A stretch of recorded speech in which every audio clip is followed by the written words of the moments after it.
Good morning, good morning. Ito na. Gising na kami. Part 2 sa akon nga panghugasan nga mga karni. Ari na magluluto na tayo. Dali-dali naman siya ditong inabisuhan ukol sa kanilang lakad noong mismong araw. Nang marinig naman yun ni Tungsing, agad naman siyang nag-asikaso para makasama rito.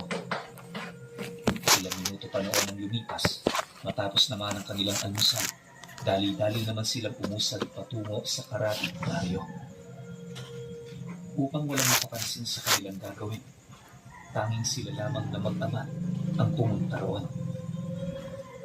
Hindi naglaon, bago pa man tumungtong ang tanghali, narating na nga nila ang lugar kung saan agad namang sumalubong sa kanila ang mga albularyong nagbabantay sa mismong daan papasok ng baryo. Maya-maya pa,